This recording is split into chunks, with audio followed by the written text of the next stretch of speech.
আজকে রবীন্দ্রনাথ ঠাকুরের একটি কবিতা আবৃত্তি করে শোনাচ্ছি।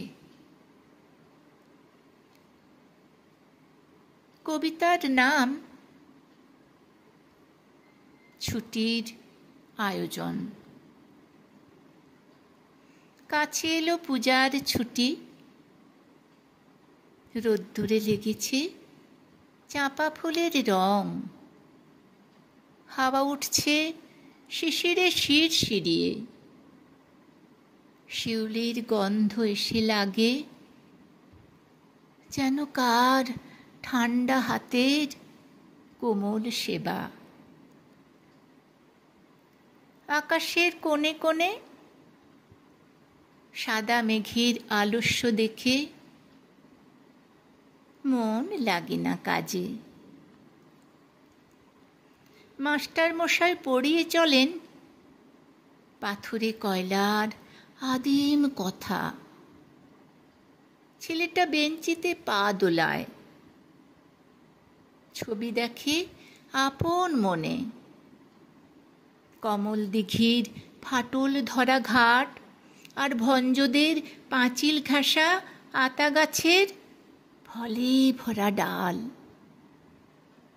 আর দেখে সে মনে মনে তিসির খেতে গোয়াল পাড়ার ভিতর দিয়ে রাস্তা গেছে এঁকে বেঁকে হাটের পাশে নদীর ধারে। কলেজের ইকোনমিক্স ক্লাসে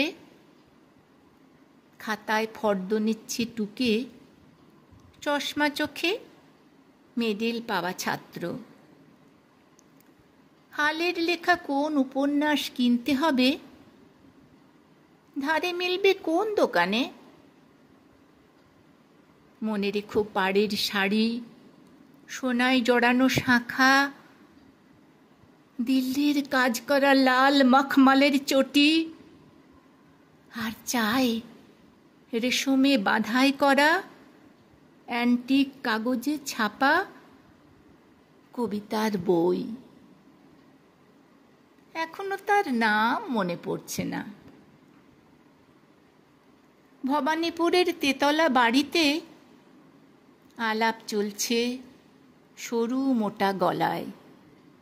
এবার আবু পাহাড় না মাদুরা না ডালহৌসি কিংবা পুরী, না সেই চিরকেলে চেনা লোকের দার্জিলিং।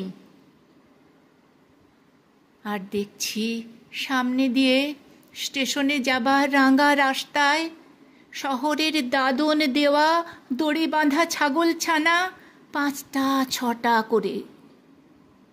তাদের নিষ্ফল কান্নার স্বর ছড়িয়ে পড়ে কাশের ঝালর দোলা শরতের শান্ত আকাশে। কেমন করে বুঝেছে তারা এলো তাদের পূজার ছুটির দিন।